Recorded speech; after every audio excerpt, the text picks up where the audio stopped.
Alright, be honest with me. How many times have you told yourself, this year I'll wake up early, work out, start reading more books, and finally get my life together? And then by week 2, you're back to late night Netflix, skipping workouts, and telling yourself, I'll start next Monday. Yeah, been there, done that. And that's exactly why I picked up Atomic Habits by James Clear, because I wanted to figure out why we fail at sticking to good habits and how to actually make them work. Now, everyone talks about the same things from this book, like habit stacking, the 1% rule, and making habits obvious. But today, I want to give you 5 lesser known but incredibly powerful lessons that no one talks about. Ones that could actually change the way you approach your habits forever. These are the lessons that made me go, wait, why has no one told me this before? If you've struggled with breaking bad habits, staying consistent, or actually seeing results, this video is going to change the way you think. Let's get into it. Lesson number 1. Identity-based habits. Why most people fail before they even start.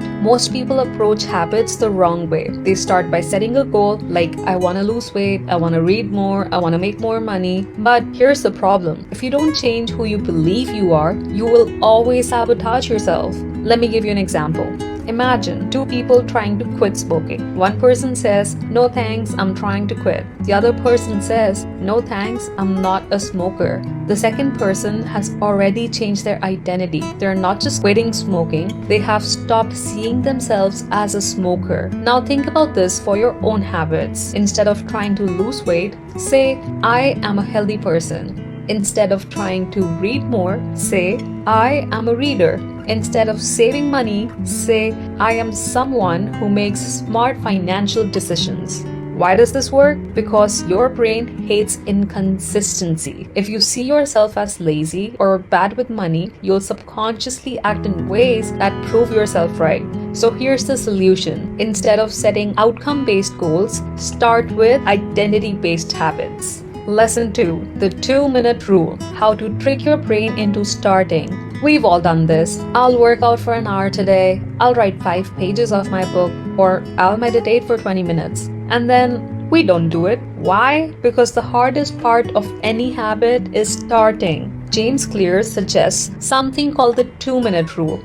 The idea? Make the first step so stupidly easy that your brain can't say no. Example, instead of I'll read 10 pages, say I'll read 1 sentence. Instead of I'll go to the gym for an hour, say I'll put on my workout shoes. Instead of I'll write a chapter, say I'll write 1 sentence. It sounds ridiculous, right? But here's the thing. Once you start, you're much more likely to keep going. Think about it. How often do you open Netflix planning to watch 1 episode and suddenly it's 5 hours later? So here's the solution. Shrink your habit down to something so easy that you can't say no. Once you start, momentum will do the rest. Lesson 3. The plateau of latent potential. The real reason you quit too soon. Alright, imagine this. You start working out, eating healthy, and being productive, but after 2 weeks, nothing changes. You look in the mirror, same body. You check your progress, same results. And so you quit. But here's what most people don't realize. Progress is not linear. It's like melting ice. At 31 Fahrenheit, the ice is still solid. At 32 Fahrenheit, it starts melting. For weeks, you might not see results, but behind the scenes, change is building up. Then one day, boom, everything shifts. James Clear calls this the plateau of latent potential. It's the hidden phase where progress is happening, but you just can't see it yet. So here's the solution. If you're frustrated, you might just be at 31 Fahrenheit. Keep going, stay consistent, your breakthrough is coming. Lesson 4. Environment is everything. Why willpower is overrated. Most people think they struggle with habits because they lack discipline or willpower. But here's the truth. Willpower is unreliable. It runs out, it fluctuates, and if your habits depend on you feeling motivated, you're already setting yourself up for failure. The real secret? Your environment influences your habits more than you realize. Let's break it down. Look around your room, your kitchen, your workspace. Every single thing around you is either making good habits easier or bad habits harder. Think about this. If junk food is in your kitchen, you'll eat it even if you're not hungry. If your phone is within arm's reach, you'll check it without even thinking. If Netflix is open on your TV, you'll accidentally start watching a show instead of working. It's not about self-control, it's about exposure. That's why James Clear says, don't rely on willpower, shape your environment so good choices are the default. So instead of fighting against temptation, set up your environment to work for you. And here's how you do it. You want to eat healthy, keep fresh fruit on the counter. Place healthy snacks at eye level and hide the junk food in a hard-to-reach place. You want to work out. Keep your gym clothes visible, right by your bed or even next to your toothbrush. You want to read more? Place books on your pillow so you have to pick up one before sleeping. You want to drink more water? Keep a full water bottle on your desk at all times. You want to quit scrolling on your phone? Charge it in another room before bed. The easier the habit, the more likely you'll do it. And you can also make bad habits harder to do. Now that's the flip side. Make bad habits more inconvenient. You want to stop using social media? Log out of your account so you have to type your password each time.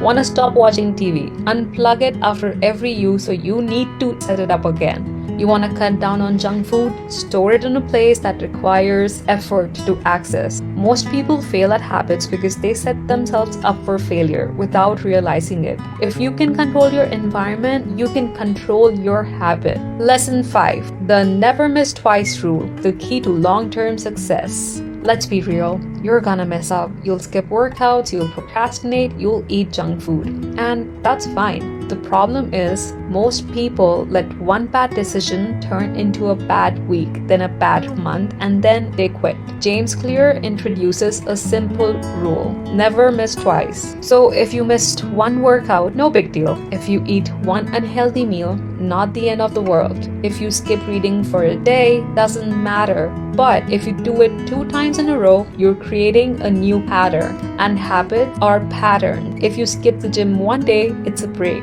But if you skip 2 days, it becomes a trend. James Clear puts it perfectly. Missing once is an accident, missing twice is the start of a new habit. So when you slip up, the goal is to get back on track ASAP. And here's how. If you skipped a workout, make sure you go the next day, even if it's a short session. You binge watch TV all day, the next day set a clear time limit for watching. You ate junk food, no guilt, just make the next meal healthy. Messing up once doesn't ruin progress, but letting that mistake snowball, that's how people fail. Now, I don't want this to be just another motivational video you watch and forget. I want you to actually change your habits starting today. Here are 3 simple action steps. Pick one and start right now. Step 1. Identity shift exercise. Think of one habit you want to build and rewrite it as an identity statement. Instead of saying, I want to work out, say, I am a fit and active person. Instead of saying, I want to be more productive, say, I am someone who gets things done. Write it down and say it out aloud. Your brain needs to believe it first. Step 2. Change one thing in your environment. Pick one habit you want to build and adjust your surroundings to make it easier. You want to read more? Put a book on your bed. You want to stop checking your phone at night? Charge it in another room. You want to start journaling? Leave a notebook on your pillow before bed. Step 3. Use the never miss twice rule this week. When you inevitably mess up, don't overthink it. Make sure the next action gets you back on track. Skip the workout, do a 5-minute stretch the next day. You ate junk food, make your next meal healthy. You procrastinated, start the next task for just 2 minutes. Commit to this for the next 7 days and see how it changes your mindset. Listen, the reason why most people fail at habits isn't because they're lazy or unmotivated. It's because they're using the wrong approach. They focus on goals instead of identity. They rely on motivation instead of environment. They beat themselves up for small mistakes instead of bouncing back fast. habits. But now you know better. If you actually apply these lessons, even just one of them, I promise your habits will start changing faster than you expect. So here's my challenge to you. Comment below which lesson hit you the hardest. Let's make this a conversation. What habit are you working on? What's one small change you'll make today? I want to hear from you. And if this video gave you any value, hit that like button, subscribe for more, and let's grow together. I'll see you in the next one.